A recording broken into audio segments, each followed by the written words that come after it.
Assalamualaikum warahmatullahi wabarakatuh. Nah, bedanya apa prasangka dengan bukan prasangka? Ini saya ambil dari tokoh psikolog Gordon Allport. Kata dia, ayo kita bedakan antara prejudgment dan prejudice. Ini dua hal yang berbeda, kata dia. Kalau prejudgment positif, kalau prejudice negatif. Prejudice itu yang gimana, kata dia? Jika seseorang mampu memperbaiki penilaiannya yang salah berdasarkan bukti baru, maka dia tidak punya prasangka. Jadi prejudgment itu ya saya menilai, saya punya teman, saya menilai. Kadang-kadang penilaian saya memang negatif. Tapi nanti kalau ada bukti, ternyata saya salah, kamu orang baik. Nah, ini saya mau berubah, ini namanya prejudgment. Karena manusia itu kan memang ketemu apa saja, ketemu siapa saja menilai. Kok terbukti penilaiannya salah, ya saya mau berubah. Ini namanya prejudgment. Tapi kalau prasangka tidak. Kalau prasangka itu meskipun ada bukti yang berlawanan dengan anggapannya, dia tetap tidak mau berubah. Jadi prasangka hanya jadi prasangka jika tidak mau diubah ketika dihadapkan pada pengetahuan baru. Prasangka itu tidak seperti kesalahpahaman biasa. Karena prasangka secara aktif menolak semua bukti yang dapat menggoyahkan prasangka. Kita cenderung menjadi emosional ketika prasangka terancam oleh kontradiksi. Jadi perbedaan antara prejudgment dan prasangka adalah prejudgment dapat didiskusikan dan diperbaiki tanpa perlawanan emosional. Kalau prasangka tidak. Jadi natural saja bahwa kita itu kalau ada teman baru, ketemu orang, siapapun yang kita hadapi, kita menilai. Orang kayak gini biasanya cerewet ini mesti. Itu kan kadang begitu. Saya dulu punya teman kayak gini, nanti susah ini. Gayanya ngakrab-ngakrab, nanti tiba-tiba pinjem 100 dulu misalnya. Nah, itu kan kamu prasangka. Tapi sudah bergaul lama ternyata ternyata anaknya baik kok, malah dia suka membantu. Nah, kalau itu prejudgment, kamu mau berubah. Ternyata anak baik, berarti saya salah. Harus saya ubah cara berpikir saya. Nah, ini positif. Tapi ada yang negatif. Mungkin hasilnya gitu, belum kelihatan saja. Tunggu saja nanti pada saatnya. Ini namanya prasangka. Jadi ini bedakan dua ini ya, antara prejudgment dan prasangka. Hari ini di medsos banyak jenisnya prasangka itu. Sudah kelihatan faktanya tapi masih bantah. Karena ingin berprasangka buruk terus pada orang yang dia benci. Nah, saya lanjutkan sekarang. Kenapa orang kok bisa berprasangka? Kayak tadi kamu deket orang rambutnya gondrong, curiga. Deket orang punya tato, curiga.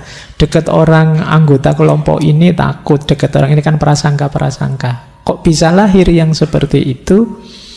Ada beberapa sebabnya. Yang pertama, social learning. Jadi ada namanya social learning teori. Namanya teori belajar sosial. Biasanya kita itu tidak suka kepada orang yang seperti apa atau suka pada orang yang seperti apa, itu ditanamkan oleh kondisi sosial di sekeliling kita. Kita mengikuti dan meniru perilaku orang-orang di sekeliling kita. Jadi itu namanya social learning theory. Ketika kita hidup di satu masyarakat, kita itu kan ingin diterima di situ. Karena ingin diterima, maka kita ikuti semua cara berpikir masyarakat di situ. Mana yang oleh masyarakat dianggap baik, mana yang dianggap buruk, kita ikuti. Kayak kita ingin masuk di circle yang kita sukai misalnya. Itu kan kita ingin menyesuaikan diri di circle itu. Dengan cara apapun yang mereka anggap baik, saya anggap baik. Apapun yang mereka anggap buruk, saya anggap buruk. Ini nanti antara lain lahirnya prasangka-prasangka. Biasanya setiap kelompok sosial, setiap masyarakat punya prasangka-prasangkanya sendiri. Itulah nanti yang dikenal sebagai konformitas. Kita menyesuaikan, mencocokkan diri dengan lingkungan kita. Nah, social learning ini sebab paling kuat yang mencetak cara berpikir kita, termasuk yang berhubungan dengan prasangka-prasangka. Yang kita anggap buruk, kita anggap jelek, kita anggap merusak, kita anggap ngaco, kita anggap itu sebagian besar ditanamkan dari masyarakat sekeliling kita.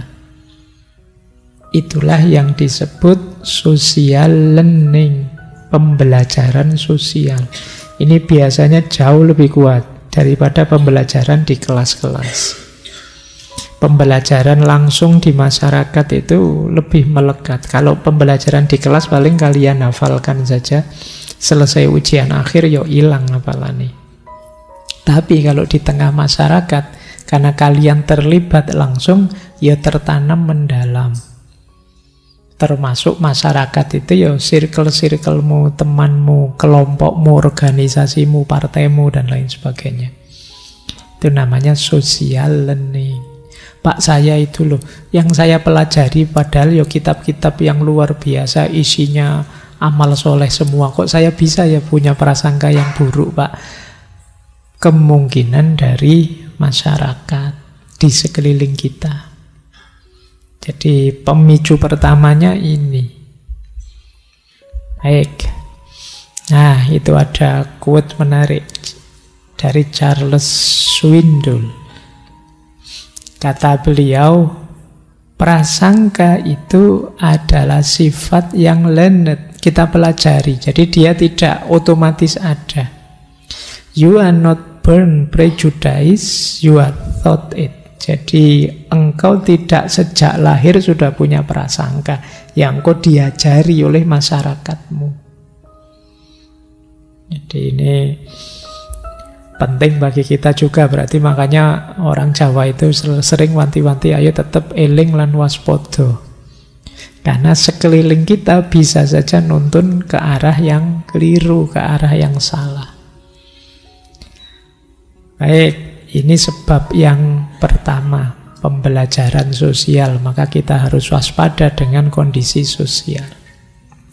Pembelajaran kedua, sebab kedua yang melahirkan prasangka adalah, ini sebenarnya lanjutannya, namanya stereotype. Stereotype itu cara kita memandang sesuatu dengan cara mengeneralisasi afiliasi-afiliasi dari sesuatu itu. Ya contoh stereotype itu kan misalnya, itu di situ saya tulis ini contoh dari buku. Semua orang kota pasti materialis. Ini kan generalisasi namanya. Jadi begitu ketemu anak kota, kamu anak mana? Kota ya, mesti materialis. Kamu anak daerah mana? Saya anak dari daerah sini. Anak dari daerah sana materi-materi. Kamu anak daerah mana? Wah, orang daerah sana kasar-kasar misalnya. Nah, ini namanya stereotype. Jadi kamu ngejudge orang, memprasangkai orang sesuai dengan afiliasinya yang sebelumnya sudah kamu generalisir. Lembagamu apa? Saya ikut lembaga ini. Mesti ngaco, mesti. Partaimu apa? Partai ini. Itu mesti isinya. Itu namanya mengeneralisir. Itu namanya stereotype. Jadi, ya seringkali kita tidak adil pada orang karena cara berpikir stereotip ini. Kita anggap kalau anggota kelompok ini mesti negatif di sini. Kalau orang dari daerah itu mesti negatif di sini. Kalau orang, ini namanya stereotip. Stereotip ini memang memudahkan kita untuk berprasangka. Stereotip itu kan dasarnya biasanya begitu. Saya niteni begitu. Tapi kalau tidak hati-hati kita jatuhnya tidak adil. Kita menzolimi orang. Jadi stereotip memudahkan kita untuk memberi kategori, memberi nilai. Tapi itu tadi, karena melakukan generalisasi, akhirnya mungkin orang baik pun kita anggap jelek sesuai afiliasinya. Mungkin misalnya ada contoh, banyak kalangan di barat nganggap Islam itu teroris.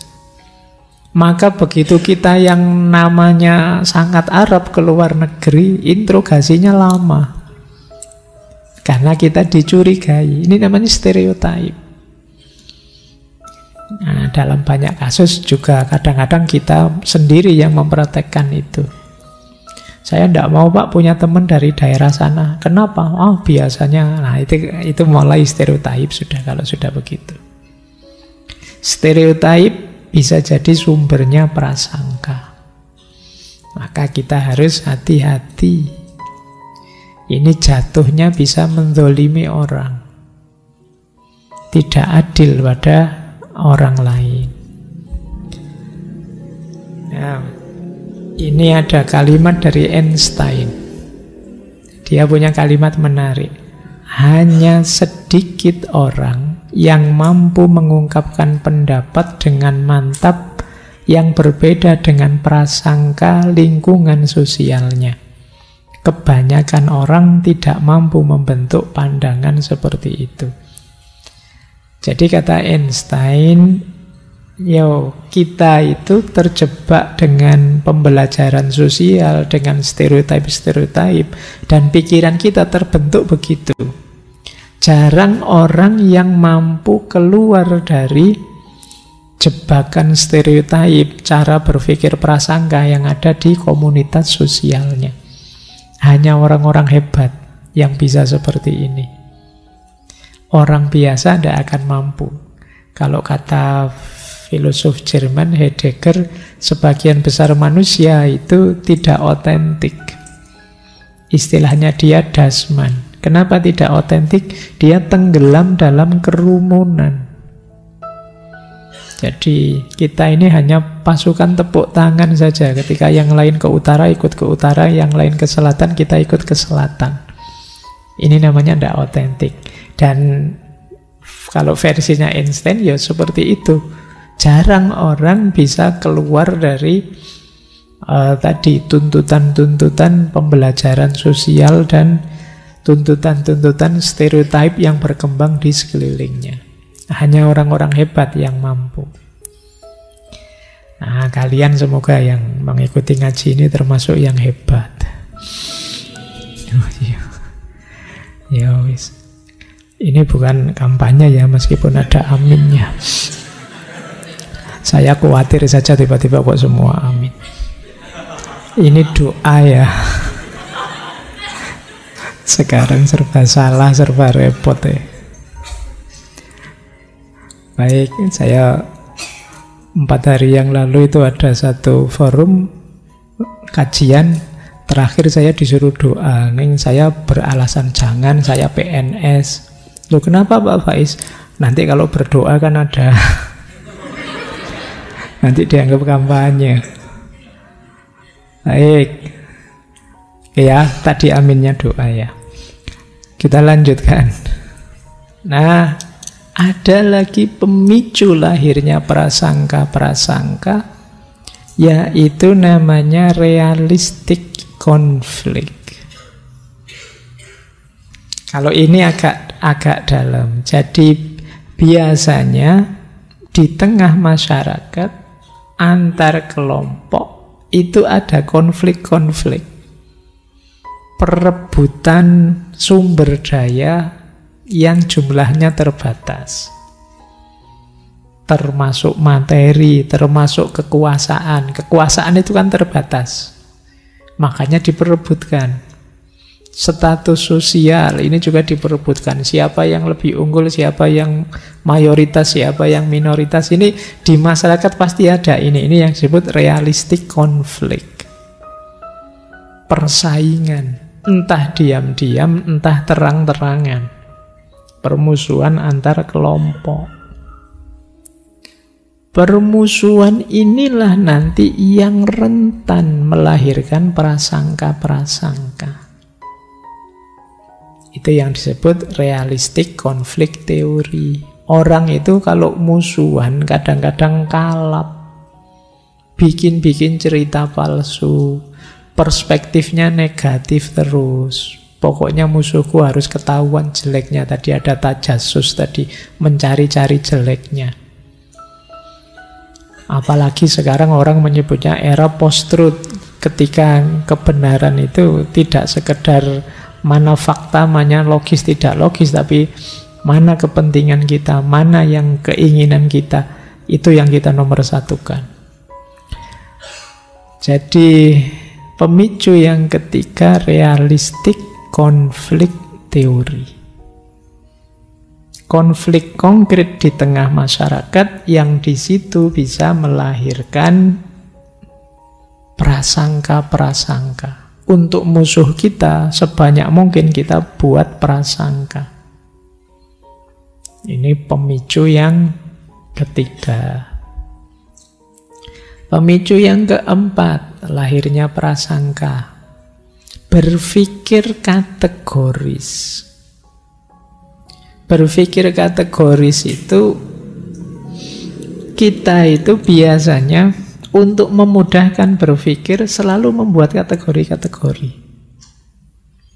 Ya, ini orang baik, ini orang tidak baik. Ini mahasiswa rajin, kalau itu mahasiswa tidak rajin. Kita selalu begitu, melihat apapun itu kita kategorikan. Ini teman saya, ini kalem. Kalau ini agak brutal ini. Kalau ini, kita kan mengkategori-kategori teman kita sendiri. Dan itu kalau kata Alport tadi itu wajar. Nah, kategori-kategori ini yang nanti justru sering jadi sumbernya prasangka. Jadi, karena di kepala kita sudah banyak kategori, melihat apa saja kita gunakan kategori ini. Oh, itu mahasiswa yang kutu buku, kalau ini mahasiswa organisasi, aktivis. Kita kategori. Dan kita paksakan kategori itu ketika melihat seseorang, atau tadi misalnya mahasiswa, yo kita maksa mahasiswa ini kalau tidak kutu buku, yo aktivis, dua itu. Jadi sulit ada mahasiswa sekaligus aktivis sekaligus kutu buku, itu mungkin tidak masuk standar. Kita punyanya standar itu dua. Nah, ini yang sering. Atau kita pakai kategori, dulu ada antropolog itu yang meneliti Islam di Jawa itu ada kelompok santri, priayi, ada abangan misalnya. Nah, ini kan kita selalu memaksakan kategori ini jatuhnya bisa prasangka. Kalau kalian yang ngaji filsafat ini masuk santri apa abangan? Apa priayi? Itu kan ya nggak gampang-gampang, nggak mudah-mudah kita masuk ke kategori-kategori yang kita bikin. Tapi biasanya ya sesuai standar yang kita miliki, siapapun masuk, kita masukkan di kategori kita.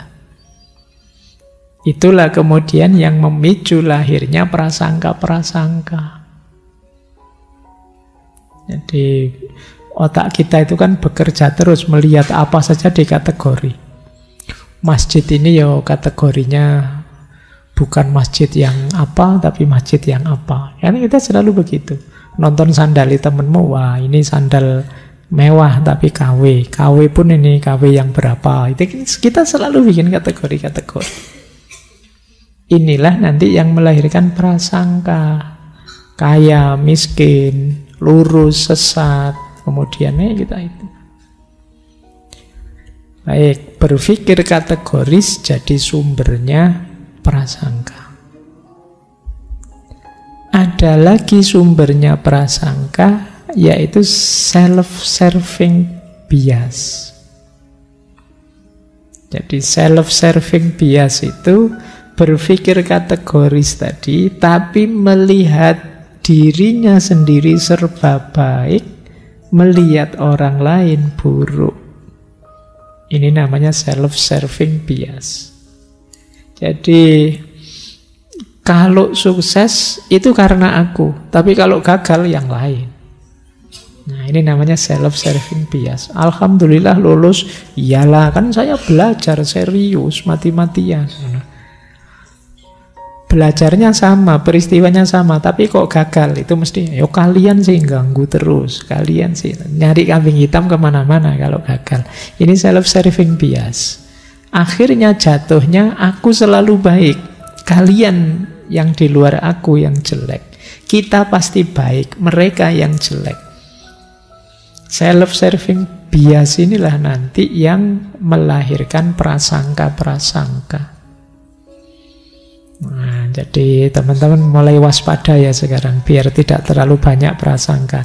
Ayo kita kritisi pembelajaran sosial. Ayo kita cek stereotip yang ada di pikiran kita. Mari kita evaluasi lagi apa pas kategori-kategori yang kita bikin. Kita cek lagi, jangan-jangan kita di self-serving bias ini. Kalau gagal, yang dicari kambing hitam. Kalau sukses, sombongnya luar biasa. Ini masalah sudah kalau di sini. Oke, untuk malam hari ini saya cukupkan sekian dulu. Mohon maaf kalau ada yang kurang berkenan, mungkin 1-2 kekurangan apa, mohon dimaklumi. Kalau ada kekhilafan, kealpaan yang teman-teman ngerti benernya seperti apa, ya silahkan disampaikan. Kurang lebihnya mohon maaf. Wallahul muwaffiq, wallahu a'lam bissawab. Wassalamualaikum warahmatullahi wabarakatuh.